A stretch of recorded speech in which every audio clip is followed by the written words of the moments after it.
டேய் என்னடா தனியா உட்காந்துக்கிற? காலேஜ் போலியா? காலேஜ் பேர் முடிஞ்சிச்சு, வேலையும் ஒன்றும் இல்லை. வேலை என்ன தெரிஞ்சா சொல்லலாம் எனக்கு. வேலையா? நான் படிச்சுக்கிறேன். என்ன மாதிரி வேலை வேணும் உனக்கு? நான் பிசிஏ டிகிரி முடிச்சுக்கிறேன். நான் டேர்ம்ஸ் அண்ட் கண்டிஷன் ஏற்ற மாதிரி ஒரு நல்ல வேலைன்னு சொல்லலாம். டேர்ம்ஸ் அண்ட் கண்டிஷன்லாம் இருக்கா?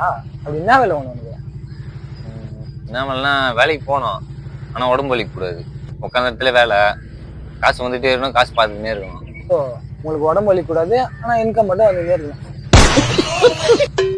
ஆமாம், இன்னொன்று சொல்ல மறந்துட்டான். எனக்கு 3 வேளை சாப்பாடு வந்துடணும். சாப்பிடாமலாம் என்னால் இருக்க முடியாது. ஆமாம். அப்படியா? 3 வேளை சாப்பாடு கரெக்டாக வந்துடணும். வேலை இருக்கு, பண்றியா? நான் ரெடி, வா போவோம். சரி வா போ. A few moments later. என்ன இது? நீ தான்டா சொன்ன 3 வேளை சாப்பாடு, உடம்பு வலிக்கூடாது, காசை பார்த்துக்கினே இருக்கணும். அதான் இது. கோயில் திருவிழா வேறு வருது, கூட்டம் வேறு அள்ளும். இங்கே உட்காந்துனா காசை பார்த்துக்கினே இருக்கலாம். உனக்கு கரெக்டான வேலை. போதும் எனக்கு